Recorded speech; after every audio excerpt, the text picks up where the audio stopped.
It's been a few weeks since going through the Marshall 1987 50 watt.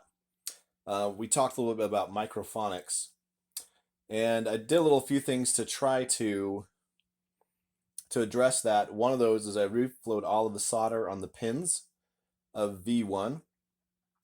Sometimes if you have a little bit of a loose solder joint, you can get microphonics. But one thing I noticed as I was kind of reviewing this video was that when I actually had the amplifier, I kept hearing this like kind of fuzzy, like weird thing going on, like interference with my voice. And I noticed that as I turned the master volume down on the amplifier, that, and I'll see if I could kind of put an example of this. If not, you might have to go rewind it or something. But I noticed that as I turned the master volume down, that fizziness went away, which means this tube was actually microphonic. It was acting as a microphone, and it was sending out some of my voice through the speaker, and the camera was picking that up, and we had some strange kind of phasing issues going on. Kind of weird. I'd never really thought of a tube being microphonic as actually functioning as a microphone, but there we have it. So anyway, we got this back on the bench and just kind of going through, and I'm going to test the microphonics on it. So here I've got the amp on, and we definitely still have microphonics. Not sure if that's due to the tube socket or just the tube. I'll have to try another tube in there. I was hoping to use this tongue saw in this location, but it might, I think when I moved this over to the phase inverter, it worked fine. So I might have to swap tubes there. This was going to be my kind of test to see if that addressed the issue with the tube sockets. So that didn't seem to be a problem. It might be just this tube is a little more microphonic. Okay, I've got a different tube installed. Let's give it a shot. When I hit it really hard, it kind of gets a little popping. It's not doing it right now. But that's going to indicate that maybe this tube socket needs to be retensioned or something like that. Yeah, it's ringing all the way over here. It's pretty bad. So, unfortunately, one of the things I'm going to have to do is get this over on the bench. Now, one of the problems I've had with putting this amplifier on the bench is that you got the EL34 tubes that kind of pop up beyond the transformer here. And so I can't just flip this upside over and put on the upside down and put it on the bench and work on it, because I need to kind of get in there where the wiring is, maybe knock a few components around and see if I have something with loose solder. That may also be causing some like microphonic issues. So I went and looked in my scrap pile, and I found these 1x8s that my kids have drawn all over. And what I'm gonna have to do is bolt these to here, and that'll give me enough offset to where I don't have the tubes sitting on the bench. So I got to bolt these on here. And then I've also purchased a G12T75 Celestron speaker, which is going to give me 75 watts, so that I can test this on the bench without blowing out the speakers, because it's going to be really impossible to haul this 4x12 cabinet over to the bench to do some testing. So that's kind of the next step, is to flip this over and look and see if we can find where we might be picking up some oscillations, look at some lead dress problems. Might need to add some shielded wiring to the inputs of some of the preamp tube sections. Also might need to add some blocking resistors, which may be more preferable than shielded wiring in some places. So unfortunately, this amp still has some issues we have to work through, and it's time to take it over the bench to look at what those are. Okay, the makeshift amp cradle is finished. And as you can see, the tubes are not touching the table. So I'll be able to plug in my 75 watt speaker and do a little on the bench debug to solve some of these issues that I'm having. And for those of you curious as to how I went about building this amp cradle, it's simply just 1x8s, and I drilled some 1/8-inch holes and dropped in some number 2 screws, panhead screws, and bolted it straight to the board. Doesn't seem like there needs to be any support side to side. I'm not going to be pushing down on this, but that's an easy way. This is not the first time I've done this, to lift the amp off the ground, off of the bench, and be able to work on it while it's powered on. So it's been quite a while since I've had the 50-watt Marshall on the bench, partly because my workshop down here was just a mess and I couldn't wrap my head around it. I finally took some time in the past couple of weeks to clean things up. The bench is actually the place for me to set the amp on it now. And so just to briefly summarize where I'm at, because I think I've forgotten, I've had a lot of problems with microphonics.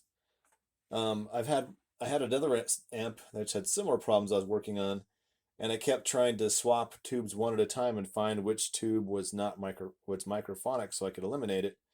And it turned out to be that I had two microphonic tubes. So doing weird things like, tapping on the sockets or tapping on the board in certain locations would cause microphonics. And I am having the same thing here. So I've ordered 3 brand new JJ 12x7 preamp tubes that I will be installing in here to kind of help get a baseline for that. And then I can swap the tubes that were originally in it in one at a time and see if that helps anything. So another problem I've read about is the presence control. The wire going to that will often pick up electromagnetic interference, and this is coming, I believe, directly off of the output transformer. So it travels right here by these high voltage lines, high signal lines, and comes right up here. So I have read that shielding that will help to reduce feedback and parasitic harmonics, parasitic effects. Parasitic oscillations, I think, is the word I'm looking for. And so I'm going to do that. I've got some extra shielded wire. And then from there, we'll see where we need to go. So I started warming up the soldering iron to replace this wire with shielded wire. But then as I noticed and followed the wire along, there's a 47K feedback resistor, but it's mounted right in the middle of the board. And then that goes under here to the purple wire and reconnects here at the presence pot. And this is one of the big problems you have when you're dealing with the old vintage Marshall circuits, especially if you're adding modifications to it, is that this is not really great practice.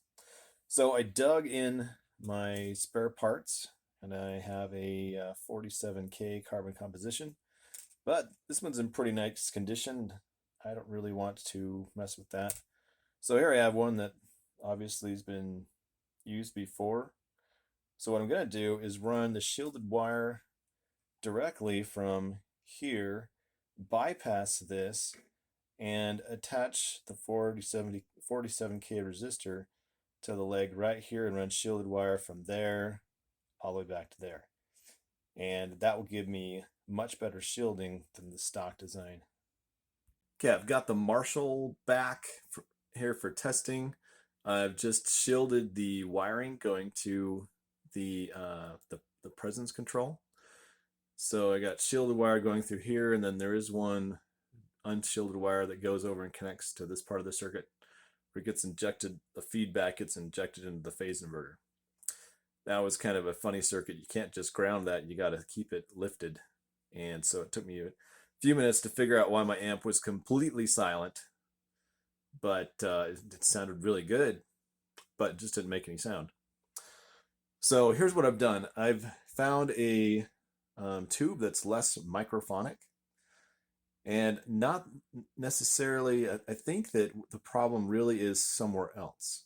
It's making it seem like the tube is more microphonic than it is. If I turn the amp on, I've got all the channels, everything cranked right now.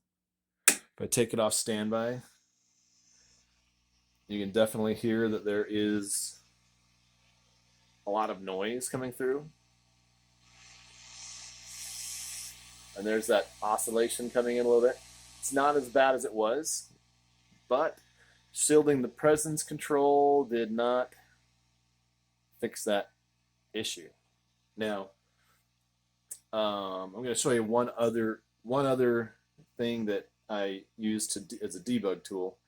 Sitting over on the bench here for a moment. And I'm going to leave this thing humming. I couldn't find my black lead like this, but this is a test lead I use a lot in debugging amplifiers. And basically I've just got alligator clips on both sides, and here I have clipped to a capacitor. So what you're going to do is take you're going to want to turn your amp off to do this, but this is a pretty safe spot to clip onto ground.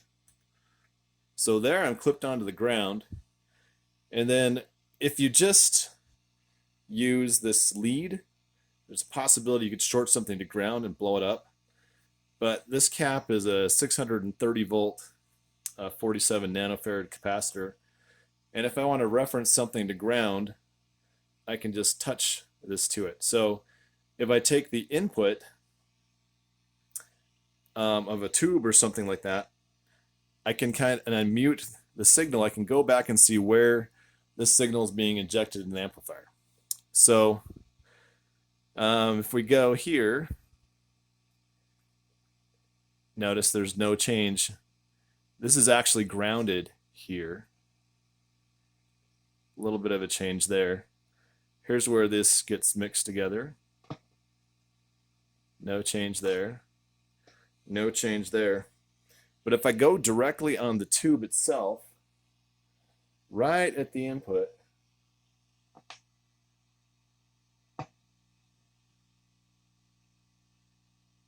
half of it went away. If I go to the other one,